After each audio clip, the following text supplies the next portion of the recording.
Welcome back to the channel. Merry Christmas. We just had Christmas a couple of days ago. Today, I want to dive into Node.js, which, sounds like this crazy sci-fi movie, but, obviously turns out it's not. It's this back-end JavaScript technology that developers seem to love using, and I want to learn a bit more about it. I haven't dived into Node.js just yet, so I thought, why not create a video with my mentor, with my AI mentor, ChatGPT. So this is building on my previous video, which I created on React, where I was interacting with ChatGPT, asking it a bunch of questions. So if you want to learn a little bit more about that, then click on this link in the video right now. But for now, let's stumble through this conversation together. Hopefully we'll both learn a little bit more about Node.js after this video, or at least be a little less confused about what it all does. Let's start with the basics. Okay, let's get into it. So why don't we start with something pretty basic, which is what is Node.js and what problem does it solve? I think that's a good question to start off with. Okay, let's see. What is Node.js? It's a JavaScript runtime environment that allows you to execute JavaScript code on the server side outside of a web browser, built on Google's Chrome V8 JavaScript engine. Node.js was introduced in 2009 by Ryan Dahl to address limitations in web development. Okay, key features: asynchronous and event-driven, handles multiple operations without waiting for anyone to complete, improving performance. Okay, let's keep going. What problem does it solve? So traditional server limitations. Traditional servers, example Apache, often allow a multi-threaded model where each request spawns a new thread. This approach consumes significant resources and can slow down under heavy loads. All right. Node.js solves this by using a single threaded event loop that handles requests asynchronously, making it lightweight and scalable. All right, so that's pretty wordy. Let's see if we can get it to break it down for us and say, we'll come back to some of the other problems that it solves. Can you provide a visual, a guide on what services is? A visual, maybe not a visual guide, maybe a visual representation. Hopefully I spelled representation right. Yep, representation on what traditional server limitation is. So let's have a look. Maybe, once we start to sort of get a visual idea about what it does, these things can generally be can provide more clarity. So traditional server architect, all right. So it's kind of this sort of linear progression, I guess. Node.js architect. Okay, so the Node.js event loops. All right, let's have a look. So here's a representation comparing Node.js architecture, showcasing differences in how requests are handled. The traditional server architect is depicted as a multi-threaded with potential congestion, while Node.js uses a single-threaded event loop for smooth task handling. Okay, cool. So let's close this. So single-threaded event loop. Let's dive deeper on this. What does threaded event loop mean? Explain it to me. Explain it to me like I am 5. Oops, not R, like I'm 5. Okay, all right. Imagine you are a small ice cream shop with just one server. That's the single thread.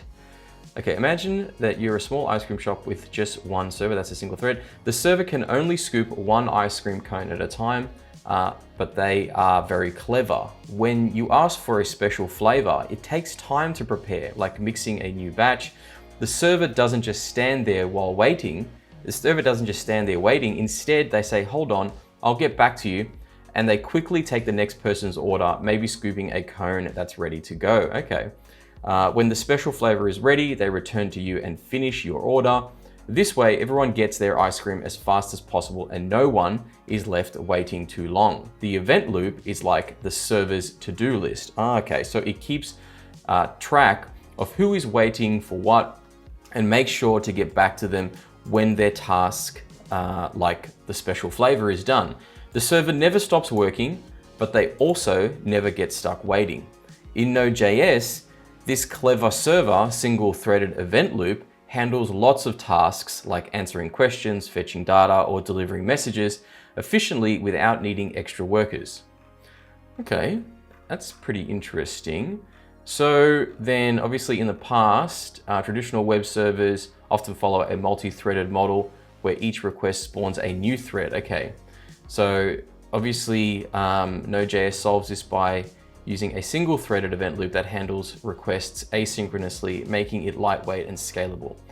All right, so I'm kind of getting it, sort of. I have to be completely honest, I'm not like fully understanding it. I don't know how you're feeling watching this, but I sort of just want this to be explained again. So, okay, let's just say, okay, I am not sort of fully understanding this.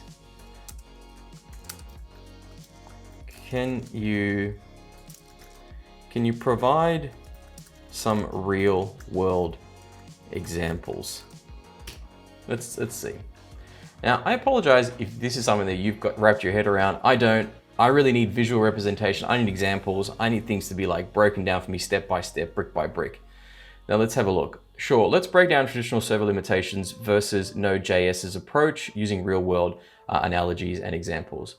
Traditional multi-threaded server Apache analogy. Imagine a restaurant where each customer gets their own waiter. Every time a new customer walks in, a new waiter is assigned exclusively to that customer. Okay, so the problem, if the restaurant gets very busy, it runs out of waiters.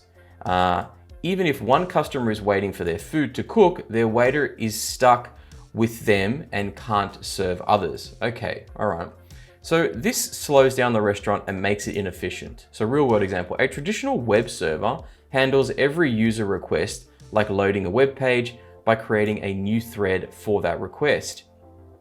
If 1,000 users try to visit a site at the same time, the server creates 1,000 threads. This uses a lot of memory and CPU, and if the server runs out of resources, the website becomes slow or crashes. Node single.js thread. Now imagine a restaurant with only one super efficient waiter. This waiter takes orders and sends them to the kitchen, but doesn't wait for the food to cook. Instead, they keep taking new orders, delivering drinks, or cleaning tables. When the food is ready, the kitchen notifies the waiter, who immediately delivers it to the right customer. Oh, okay, so it's basically just like a more efficient server, I guess. Solution, the waiter, Node.js, handles, so more efficient in terms of like you're handling multiple things instead of just doing one thing at a time. So the waiter, Node.js, handles multiple customers' requests at once by keeping track of who ordered what. No customer has to wait long because the waiter uses time efficiently and isn't stuck waiting for tasks to finish. So a real world example, so a chat app built with Node.js can handle thousands of users chatting simultaneously. Right, I see, okay.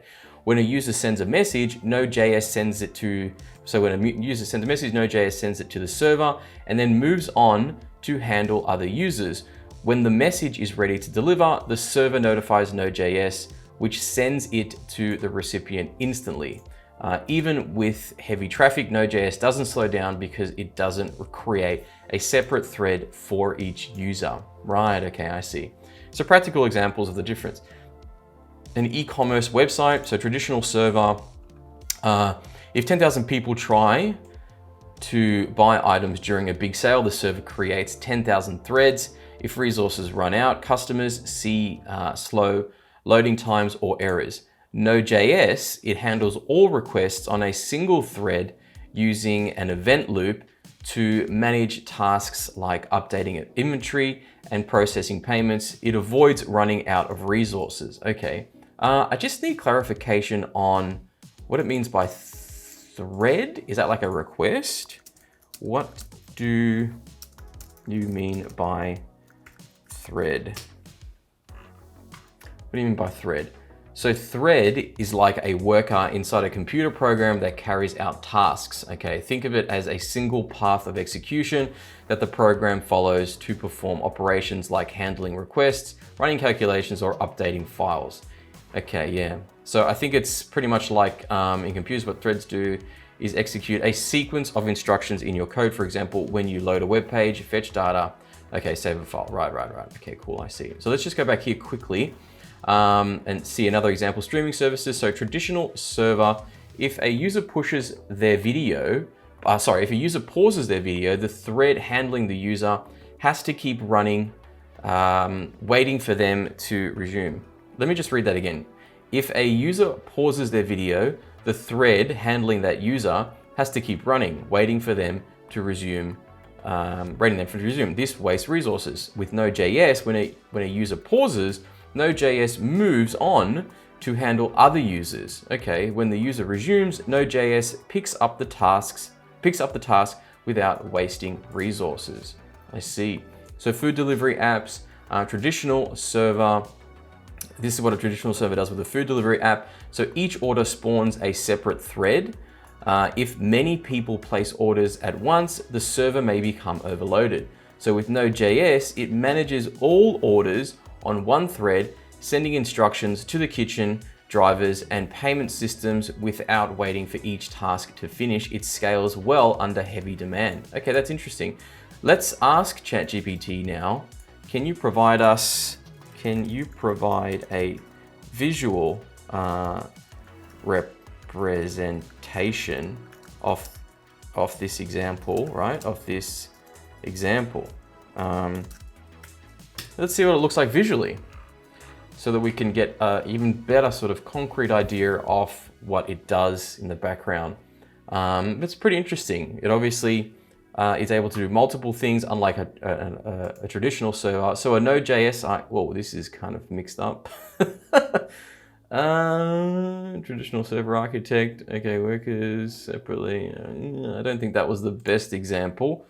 Can you provide provide the visual that's a representation in a wire frame, maybe in a blueprint format. Let's try that. Let's see if that works. Okay, traditional server architect, traditional server. This is not really providing a great example. Why don't we just check on Google? Node.js visual representation. So images, let's go to images here. Okay, Node.js. Let's see what the first one says. Event loop. Right, okay, so Q, event loop, computation database. Interesting. So it looks like it's just constantly kind of looping to find what the next task is, instead of just like finishing whatever task needs to be done. Request. Okay, so there's an event loop here. Requests come in and it's constantly just grabbing new requests and then pushing them through to be delegated. And then I want to have a look at what these async things are, and then blocking ID. All right. Yeah. I mean, it's starting to. Oh, okay. So incoming request. There's an event queue, and then there's like this constant, like this non-stop loop that's grabbing all these events, and then it pushes it to the worker thread pool, and that's what Node.js does. So obviously, a traditional one would probably just have the request. It would just be pushed directly through to the thread pool, I'm imagining, and there would be no sort of continuous like going back and while other requests are coming through. It would only just handle a single request at a time. That's kind of what I'm picking up from this. So great. Application, script event loop. Yeah, so I think this is a key part, right? Is the event loop a key difference with traditional server in Node.js. Yes, the event loop is a key difference between Node.js and traditional servers, okay? It is the heart of how Node.js achieves its asynchronous, non-blocking architecture, which sets it apart from traditional multi-threaded servers like Apache. All right, cool. I think we're sort of getting somewhere now. So the key differences, event loop versus traditional multi-threading, traditional servers, so each incoming request spawns or uses a separate thread. If multiple users make requests, the server creates multiple threads, leading to high memory and CPU usage. Threads can become blocked if a request takes time waiting for a database query. With Node.js, the event loop is a single threaded mechanism that continuously checks for and executes tasks. Okay, was there a specific project that Node.js was built for? I should have said originally. Yes, Node.js was originally created for a specific purpose to build scalable and efficient network applications, particularly real-time applications that required handling a large number of simultaneous connections efficiently. The origin, obviously created by Ryan Dahl. The key inspiration, Ryan Dahl wanted to solve the inefficiencies in traditional server architects, particularly with handling input-output operations like file reading, database queries, and network requests. The specific problem was that while working with Apache HTTP server, Dahl observed that it relied on a thread per request model, where each incoming request blocked a thread while waiting for so incoming and output, that was input and output operations to complete. This led to high resource usage, poor scalability under heavy traffic. The initial project was built for chat applications. Okay, now we're sort of starting to get somewhere. The first version of Node.js was built to handle real-time, high concurrency applications such as chat applications. Node.js was envisioned to handle the bi-directional flow of data between users and servers efficiently. Okay, so obviously when the chat technology was starting to come into fruition, they needed to update the server technology, and hence Node.js looked like one of the solutions to handle all that computational or that server sort of strain. So chat apps often require fast real-time communication with many users connected at the same time. Okay, I see. So streaming applications, real-time video or audio streaming platforms where large amounts of data are transferred to many users simultaneously were another target, and then web APIs. Node.js was designed to be highly efficient for building APIs, particularly for applications needing frequent client-server interaction. Okay, so why it stood out at the time, there was no JavaScript runtime for running JavaScript outside the browser. Node.js introduced the ability to use JavaScript for server-side development, a single-threaded event loop model to solve scalability challenges, right? A runtime built on Google's V8 engine, making it incredibly fast, right? I see. So notable early use cases, the real-time collaboration apps. So projects like Google Docs inspired real-time collaborative tools where multiple users could edit documents simultaneously. Early prototypes of streaming services. The asynchronous nature of Node.js made it ideal for streaming services like early Netflix prototypes or similar systems.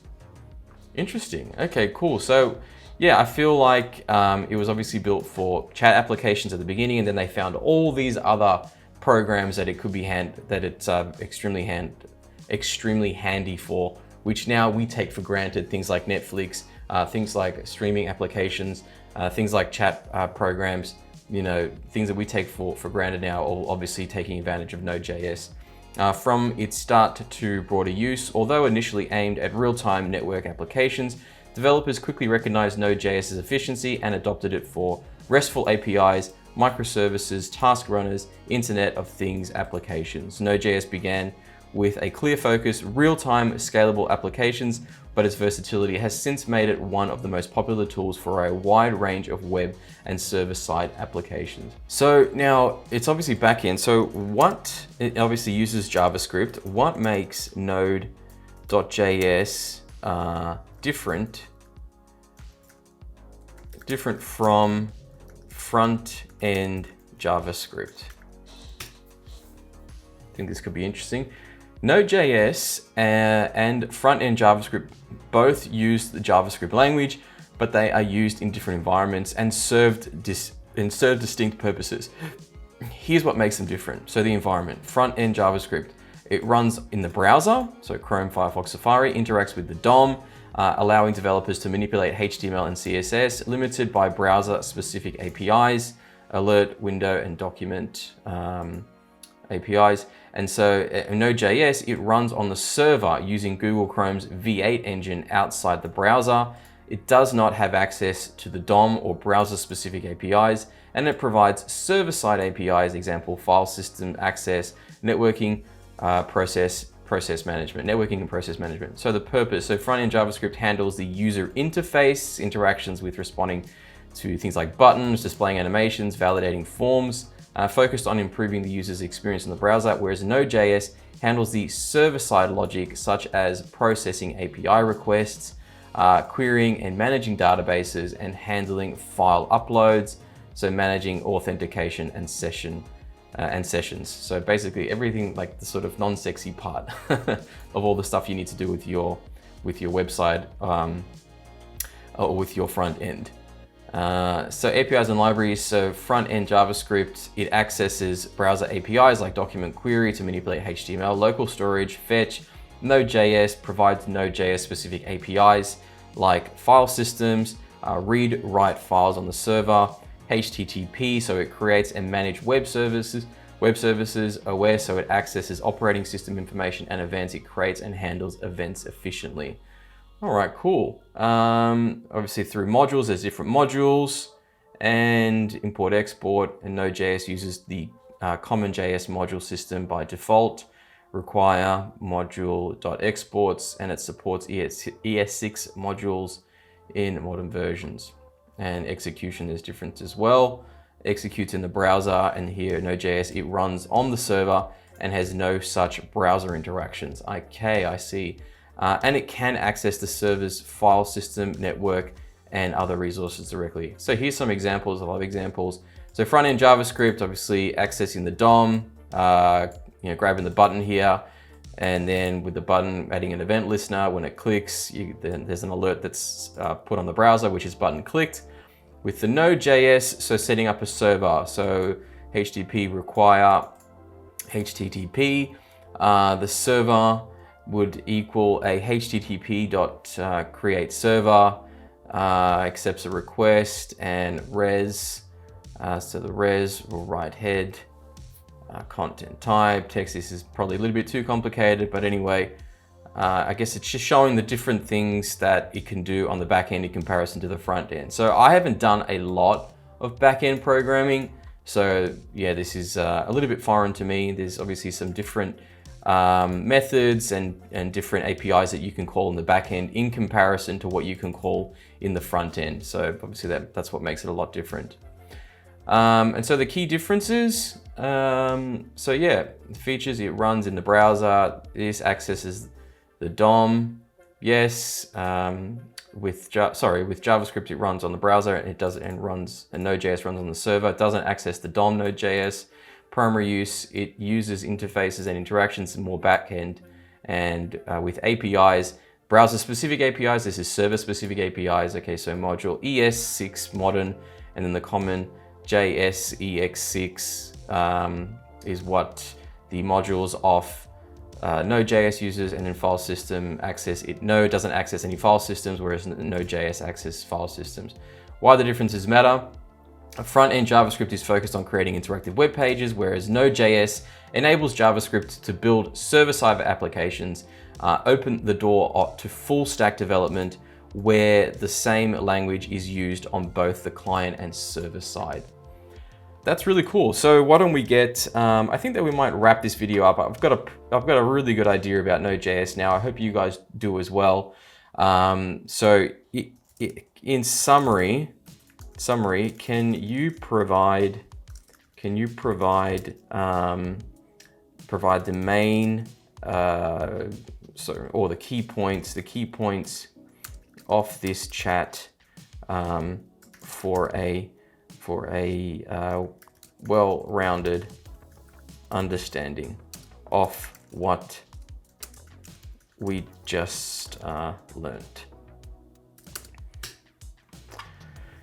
Okay, so key points. Node.js is a JavaScript runtime built on Google's Chrome V8 engine.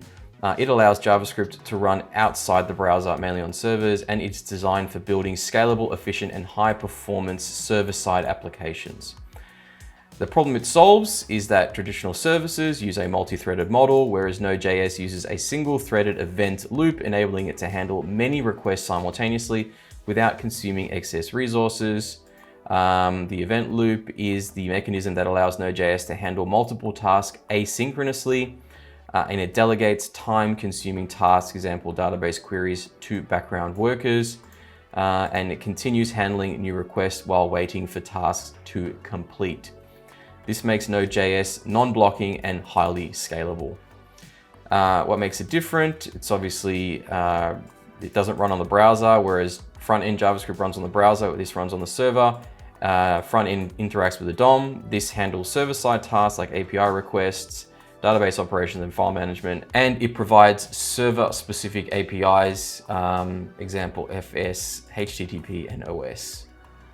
All right, so real-world cases. Traditional services, a food delivery app using traditional services can become overloaded when many users place orders, as each request spawns a new thread. But with Node.js, it uses the event loop to efficiently manage all orders, delegating tasks and scaling under heavy demand. Fantastic. So strengths of Node.js: high concurrency, unified real-time applications, ideal for apps like chat systems, gaming, and live updates. So summary takeaways: Node.js revolutionized server-side development with its asynchronous and non-blocking architecture. It excels in handling real-time applications, high concurrency, and scalable systems. Understanding the event loop is key to grasping how Node.js differs from traditional services and Node and front-end JavaScript. So by combining front-end and back-end JavaScript, Node.js simplifies development, making it a cornerstone of modern web technologies. So there you go, guys. I think that's kind of provided a really good base foundation of Node.js and how important it is, especially in sort of modern web applications and modern web technologies. I certainly learned a lot. Hopefully you guys did as well. If you have any questions, put them in the comments below and maybe we can sort of work them out together. But yeah, I found this really informative. I kind of have a really good idea about Node.js and what it's used for now. Hopefully that was really helpful for you. I'll see you guys in the next one.